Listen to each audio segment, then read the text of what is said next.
In 2020, you had nothing, right? So people were hoping, isn't there something maybe on the pharmacy shelves that we already have that we could use to help ameliorate this disease? And so hydroxychloroquine, an anti-malarial drug, popped up, or ivermectin, which is sort of an anti-parasitic drug, popped up. How about those? And, I used to buy a lot of ivermectin, but that's because I used to have horses. So. That was the meme, right? Ask your large animal veterinarian whether ivermectin is right for you. Your task will not be an easy one. Your enemy is well-trained, well-equipped, and battle-hardened. There is not a liberal America and a conservative America. There is the United States of America. Good night and good luck. Hey, folks, and welcome back to the Lincoln Project Podcast. I'm your host, as always, Rick Wilson, back from the new year. It is a new year indeed. We are already seeing the early tidal wave of insanity cresting toward us from the Trump administration. And my guest today is going to enlighten us on a segment of the coming insanity that makes me completely uncomfortable in every way. And that is this anti-scientific RFK Jr. anti-vax cult that Trump and a lot of his followers seem to have bought into. Our guest today is Paul Offit.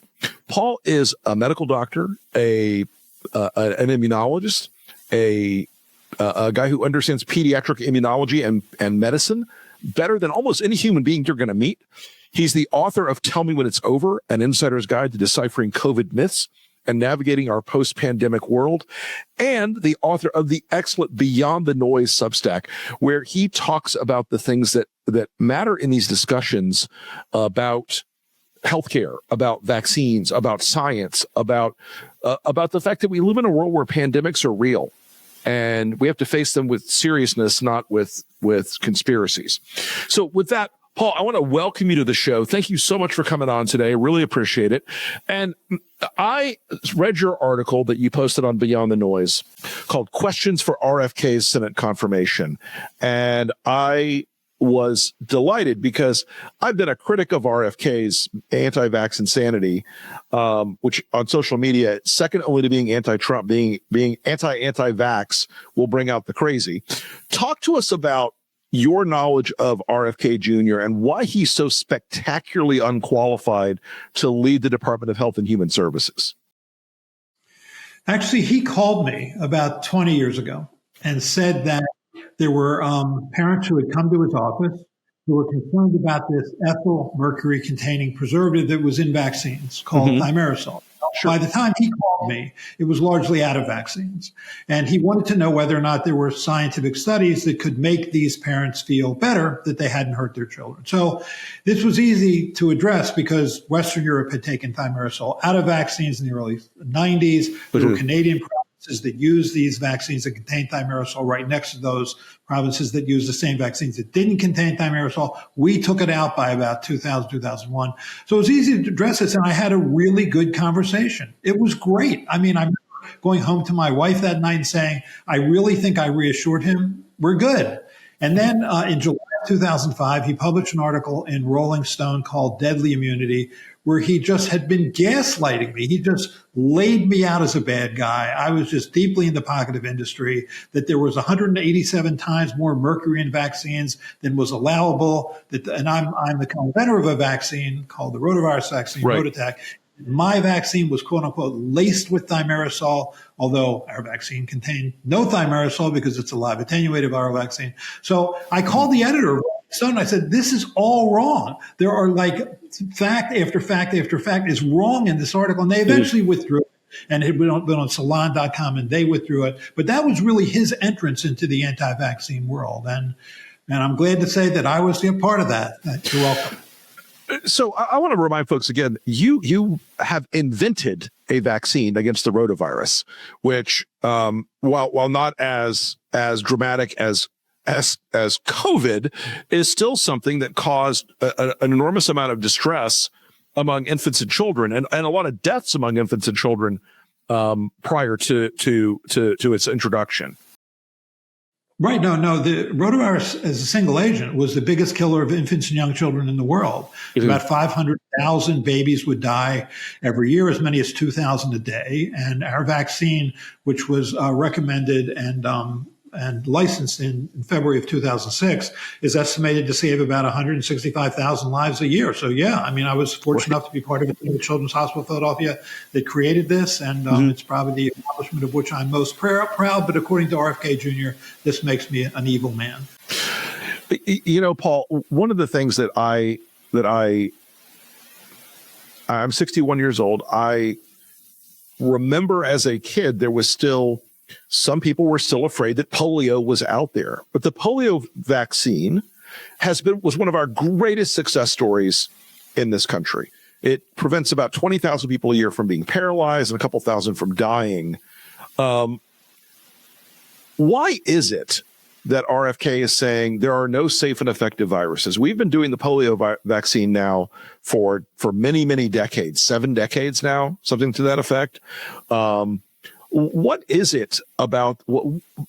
How do you get locked into this kind of conspiracy theory where the net good that vaccines have done is completely ignored, and edge case conspiracies become the replacement for scientific rigor? Right. I don't think people realize just how deeply flawed RFK Jr. is in his reasoning. If you read his book, I don't recommend it, called The Real Anthony Fauci, you will find between pages 285 and 291 that Robert F. Kennedy Jr. does not believe in the germ theory. He does not believe that specific germs cause specific diseases, and that the prevention or treatment of those germs, like viruses or bacteria, is of value.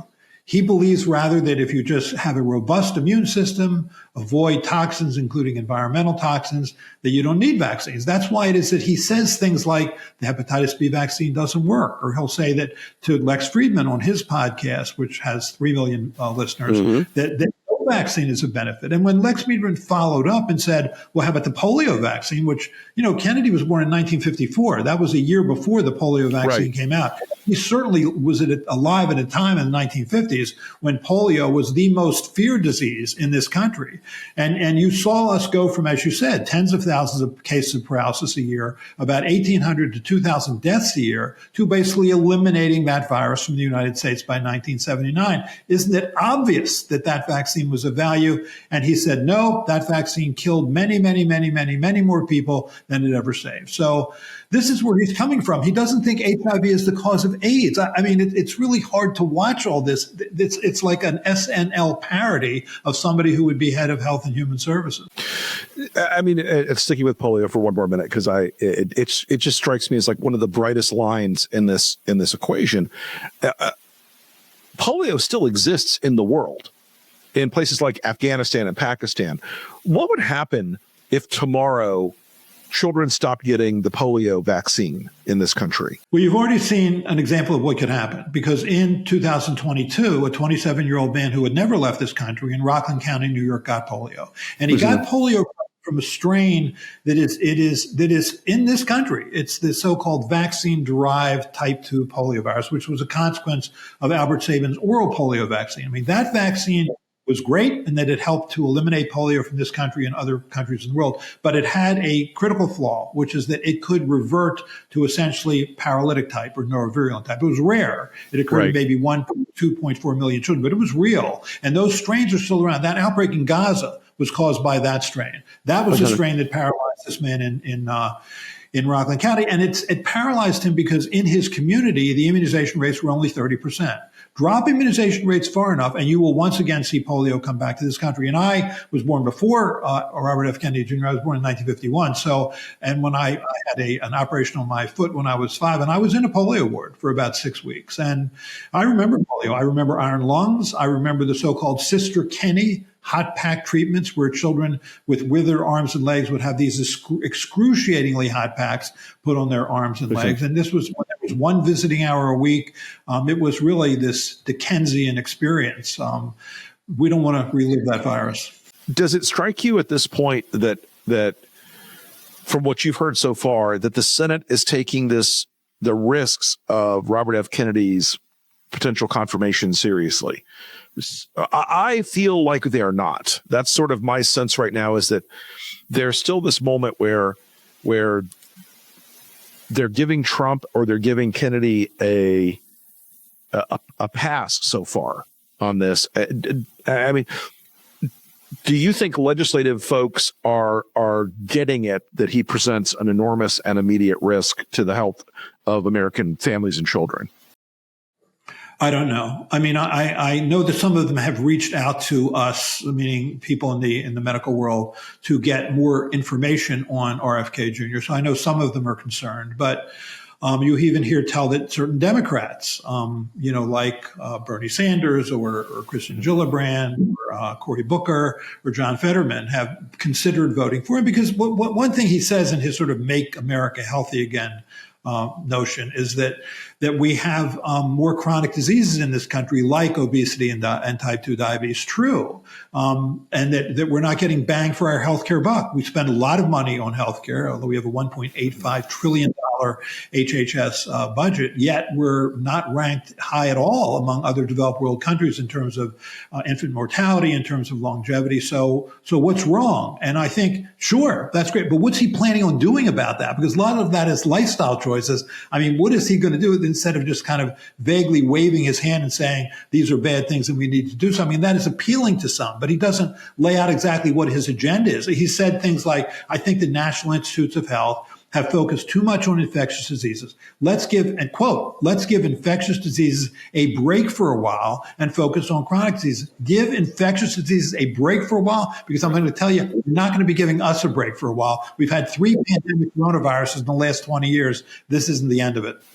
I mean, even beyond RFK, there has been this emergence, especially, and I, for my progressive listeners and my liberal listeners, I will say I used to, when I was a Republican, find it very concerning. There was a sort of West Coast Hollywood feel of like vaccines could be substituted for crystals or sunshine or whatever. And I thought that was a really risky proposition.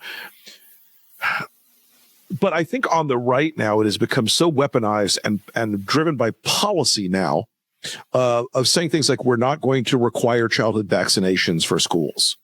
We're not going to require people to show proof that their children have had the DPT and polio and other vaccines. My question remains: it's like, how long does it take for the impact of this to start hitting people? I feel like we could be in a couple of years in a state where childhood mortality spikes because of a political decision by a lot of people not to have their kids vaccinated. I think we're getting there. I mean, if you look, last year we had 5,000 cases of whooping cough. This year, 32,000. Last year we had 4 measles outbreaks involving about 50 children. This year we've had 16 measles outbreaks involving over 280 children. Get to 1,000 or 2,000 children with measles, and you'll start to see children dying again, because it has a mortality rate of 0.1%, meaning 1 per thousand. I mean, I'm out of the 50s. I had measles. At that time, measles would cause 3 to 4 million cases, 48,000 hospitalizations, about 500 deaths.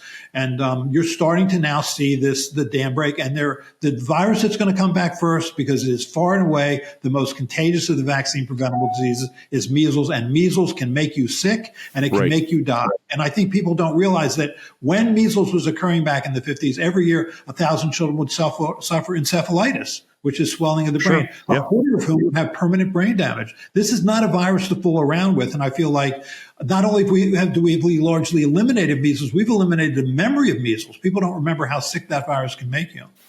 It's the whole, like the combination virus, the measles, mumps, rubella vaccine. The idea, I mean, Joseph Ladapo, who is the Secretary of Health and Human Services for the state of Florida, is opposed to having it be a requirement for children in school. It's mind-boggling to me. And I get that people think chickenpox is harmless. And for a lot of kids, chickenpox was just a sort of a thing they went through. But that virus has also prevented a lot more misery and scarring and everything else. I will say this. My mom forgot which of her children had chickenpox. So when I was 33 years old, I got chickenpox, and it damn near killed me. It was still before the vaccine, but it damn near killed me.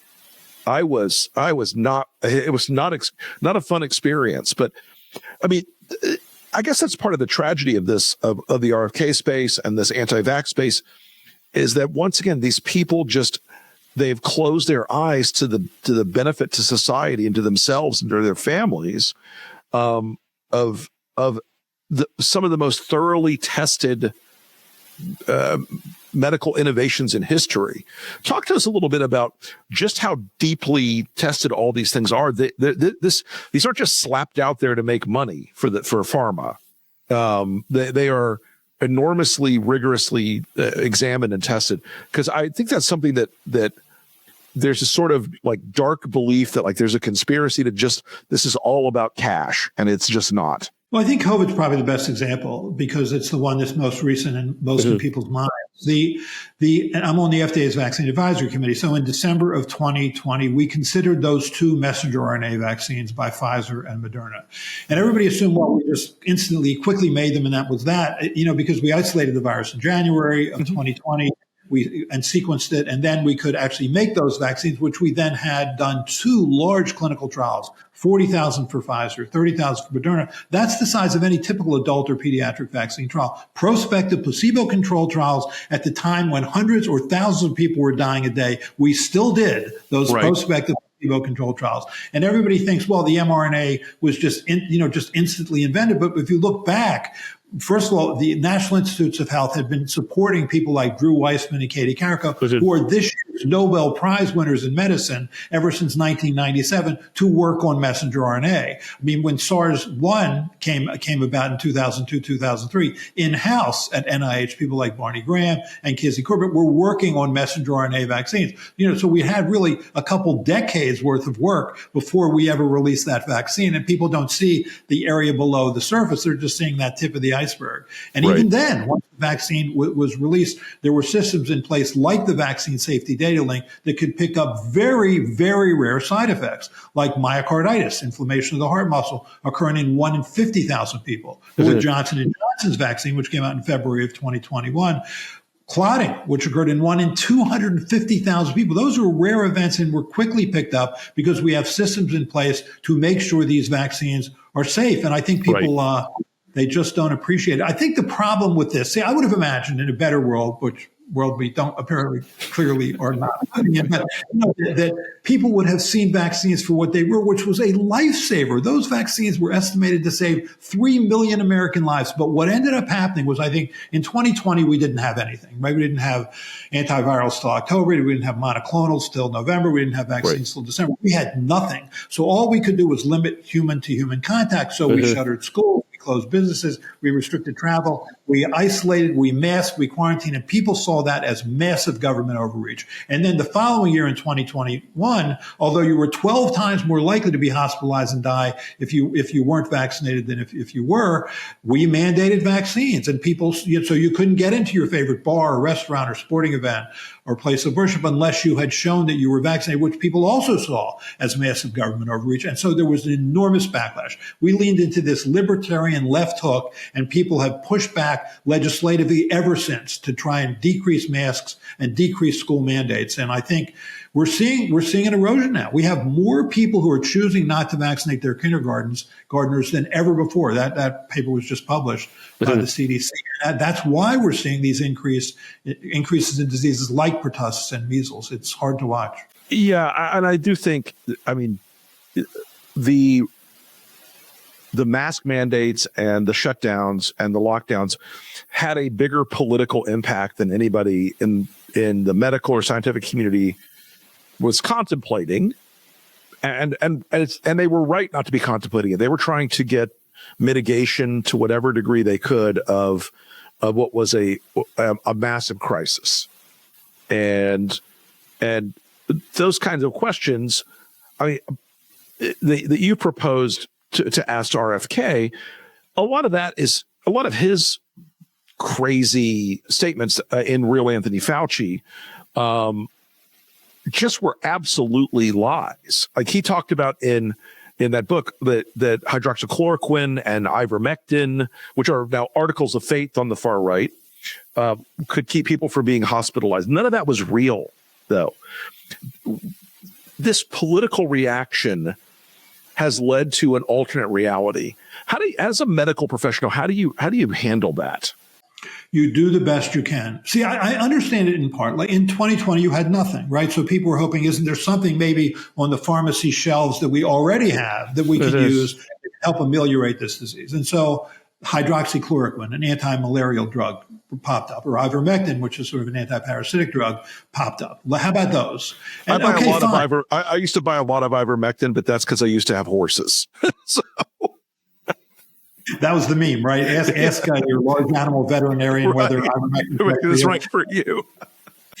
I'm sorry, go ahead. So it's fair. It's fair to ask the question, but see, it's an answerable question. It's a scientific question that can be answered in a scientific venue. So you had large scientific studies where you either got hydroxychloroquine or ivermectin or you didn't, and then to see whether it kept you out of the hospital. And it didn't. It didn't work. And see, what bothers me at that point is that people then just refused to believe it. They just said, well, as RFK Jr. said in his book, that the Lancet was lying, that the New England Journal of Medicine was lying, medical journals were lying, that the pharmaceutical company was, didn't want you to use this because they wanted you to use something more expensive. It's just this kind of conspiracy, this free floating conspiracy that sells. It's really hard to watch this kind of. I think science is losing its place as a source of truth, and only danger can follow something like that.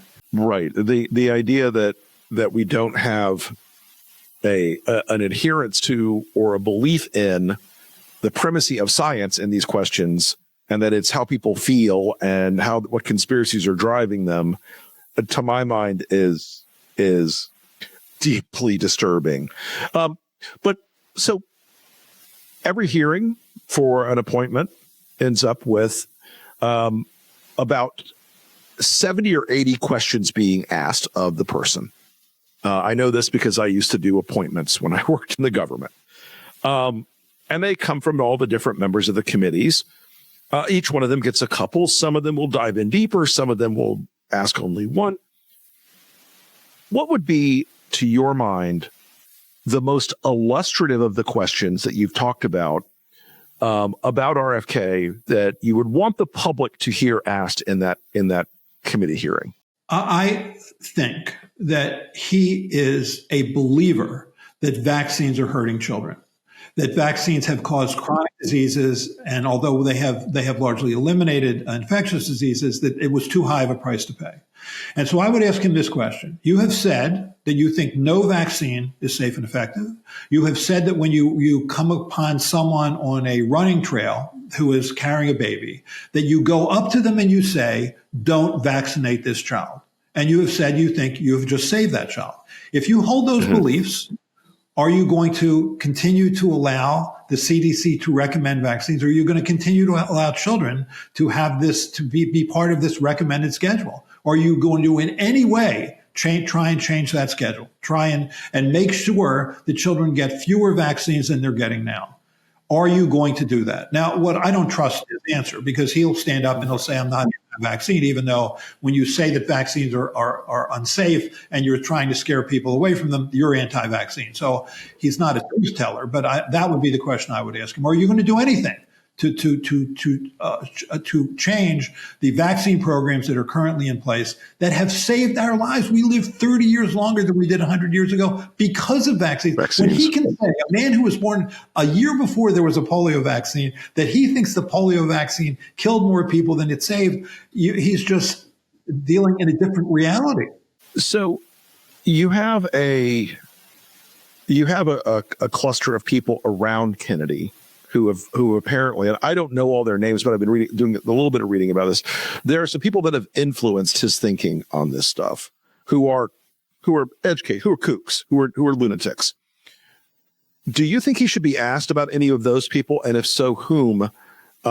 Because apparently there are some of the folks around him who are sort of the drivers of a lot of the national anti-vax movement. Right, which, by the way, has never been better funded. I mean, groups like the Informed Consent Action Network, which is an anti-vaccine group, has never been better funded. Right. Groups like his group, Children's Health Defense, never had more money in its coffers than it has now. Sure, I would ask him about people like Del Bigtree, who's head of the Informed Consent Action Network, or Mary Holland. I mean, these are people who influence him, and ask that question. Are they in any way going to be part of your administration? Right, and It looks like some of them may end up in that space because apparently Kennedy is one of the few members of the administration's incoming cabinet secretaries who's getting to pick his own people. They're not going through the same process that Trump has applied to his other appointees and nominees, which I think should scare the hell out of the people right now, because if they're worse than RFK Jr., they're really, really, really, really terrifyingly bad. Right. I feel like, there's an old W.H. Auden quote, which is, when all the mass and majesty of this world, when all that always weighed, carried weight and weighed the same, lay in the hands of others. That's what I feel like we're at now. Everything that used to matter, like good scientific studies, proofs of whether something is associated with something else, doesn't matter. I mean, the notion that measles, mumps, rubella vaccine caused autism, which was raised in 1998 by a now discredited UK researcher named Andrew Wakefield, it's fine to ask that question. My child's fine. They got this vaccine. Now they're not fine. Could the vaccine have done it? That's an answerable question. It's been answered now in more than a dozen studies in 7 countries on 3 continents involving thousands of children doing those studies the right way. It's done, asked and answered, yet still, he sounds that bell. And the harm that he causes is, there was just a paper in Journal of the American Medical Association showing that children who have autism or autism spectrum disorder are less likely to be vaccinated, as are their healthy siblings. And so that's what continuing to sound that bell does. It puts children at risk, at unnecessary risk. Let me ask you this question as a sort of prospective, hypothetical approach. Let's say it's August of this year, and suddenly sweeping out of China emerges a new pandemic. And there are things out there right now, the HPNV or whatever it is, that worries some people. But let's just say there's another pandemic in the same transmissibility and impact as COVID.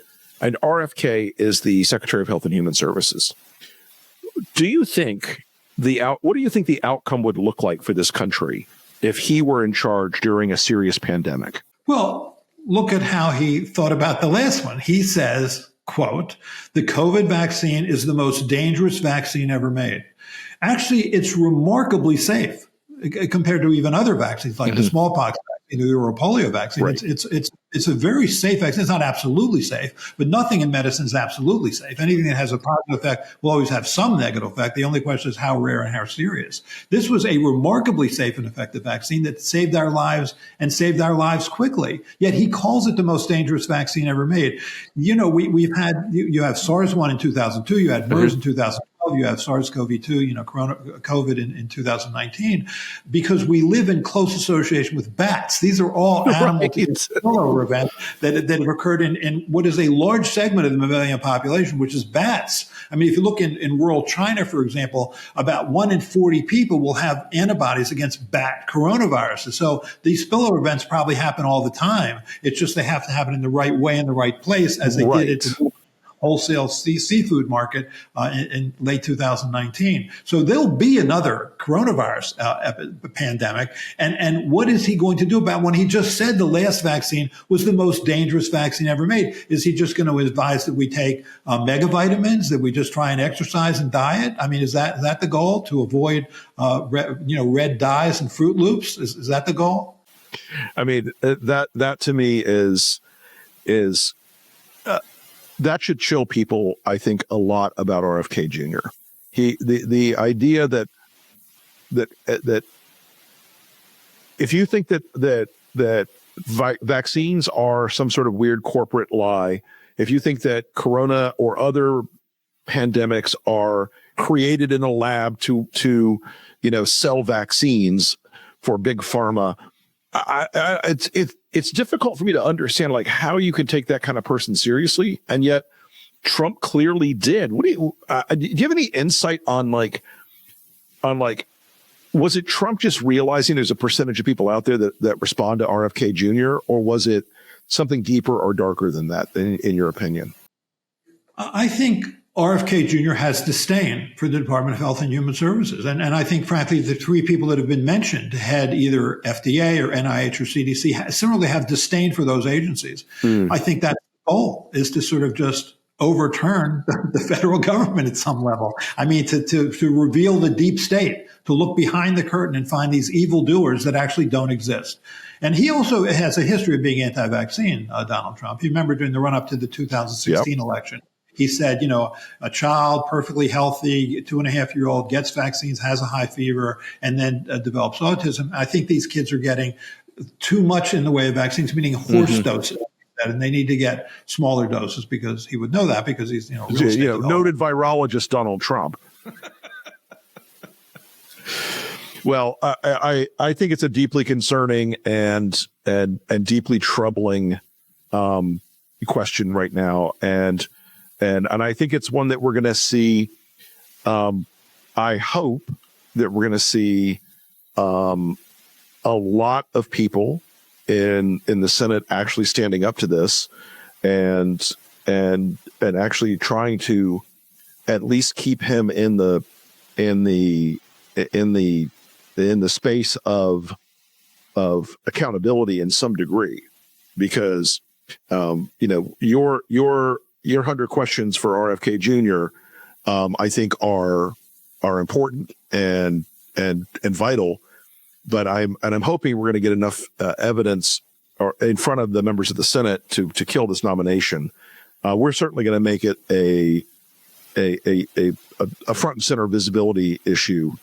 Because I want people in the Senate to understand they're voting to kill kids if they put this guy into the cabinet at HHS. Yeah, I couldn't agree more. The other thing, I was asked this the other day by a reporter, but if it's not him, then it would be somebody else who is arguably equally just loyal and doesn't have competence to handle that position. But I honestly think nobody can be as bad as he is. He's been doing this for 20 years. He believes that he is a zealot. He really, really hates vaccines. And I think he would do something about it. I think so too. Well, I want to thank you so much for coming on the show today, Paul. I really appreciate your wisdom and your insight on this. And we may talk again as the nomination heats up, because I think this is one of the things where the harm that could be done to American families and children in particular by Trump and RFK Jr. is almost incalculable. So thank you again for coming on the show, and we'll talk to you again very soon. Thank you. Happy New Year. Thanks, you too.